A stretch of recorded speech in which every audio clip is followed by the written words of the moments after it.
Hello అండి. వినాయక చవితి అనగానే అందరికీ గుర్తొచ్చేవి కుడుములు, ఉండ్రాళ్ళు. అయితే వినాయక చవితికి ప్రతి ఒక్కరూ చేసే ఈ ఉండ్రాళ్ళ పాయసాన్ని పాలు విరగకుండా ఎలా చేయాలో చూద్దాము. ఇది చేయడానికి ముందు ప్రిపరేషన్ ఏమీ అవసరం లేదండి. అప్పటికప్పుడు ఈజీగా చేసుకోవచ్చు. ఒక కప్పు పొడి బియ్యం పిండిని జల్లించుకొని తీసుకోవాలి. ఒక ప్యాన్‌లో ఒక స్పూన్ నెయ్యి వేసి అందులో కొబ్బరి, డ్రై ఫ్రూట్స్ వేసి ఫ్రై చేసుకొని పక్కన పెట్టుకోవాలి. ఆ నెయ్యిలోనే ఒక కప్పు వాటర్ వేసుకొని కొద్దిగా బెల్లం వేసి వాటర్ బాయిల్ అయిన తర్వాత బియ్యం పిండి అందులో వేసి కలుపుకోవాలి.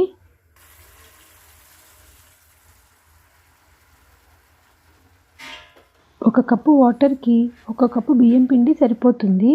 ఇది దగ్గరగా ముద్దగా అయ్యేలాగా కలిపి మూత పెట్టి దాన్ని చల్లార్చుకోవాలి. ఇప్పుడు స్టవ్ మీద ఇంకో బాండీ పెట్టుకొని కొద్దిగా వాటర్ వేసి ఒక కప్పు బెల్లం వేసుకొని అది కరగనివ్వాలి.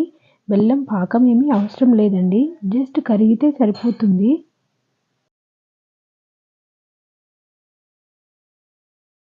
కరిగిన బెల్లాన్ని తీసి వేరే గిన్నెలో వేసుకొని అది కూడా చల్లారనివ్వాలి. ఇప్పుడు పాయసం చేయడానికి వీలుగా ఉండే కడాయి పెట్టుకొని కొద్దిగా వాటర్ వేసుకొని దానిలో ఒక హాఫ్ లీటర్ పాలు వేస్తే సరిపోతుంది. ముందు వాటర్ వేయడం వల్ల పాలు అడుగంటవు. పాలు వేడయ్యేలోపు మనం ఉండ్రాళ్ళను చేసుకుందాం. చల్లారిపోయిన బియ్యం పిండిని ముద్దలాగా బాగా కలపాలి. నెయ్యి వేయడం వల్ల అది చేతికి అంటుకోకుండా వస్తుంది. ఈ ముద్దలా చేసుకున్న దాన్ని చిన్న చిన్న ఉండ్రాళ్ళలాగా ఒత్తుకోవాలి.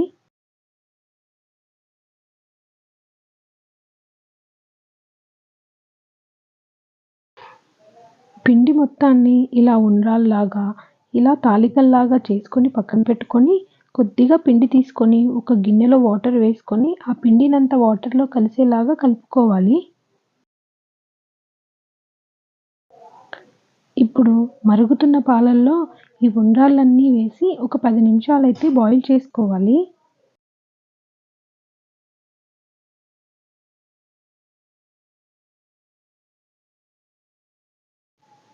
పది నిమిషాలు ఈ పాలల్లో ఉండ్రాళ్ళు ఉడికిన తర్వాత మనం బియ్యం పిండిని వాటర్‌లో కలిపి పెట్టుకున్నాం కదా! అది వేయడం వల్ల ఈ పాయసం చిక్కబడుతుంది.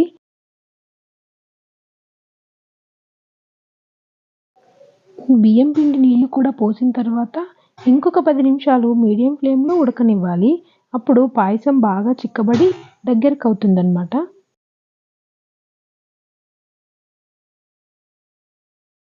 చివరగా ఇందులో కొద్దిగా ఇలాచీ పొడి, అలాగే మనం ఫ్రై చేసి పెట్టుకున్న డ్రై ఫ్రూట్స్ వేసి కలుపుకొని స్టవ్ ఆఫ్ చేసుకోవాలి.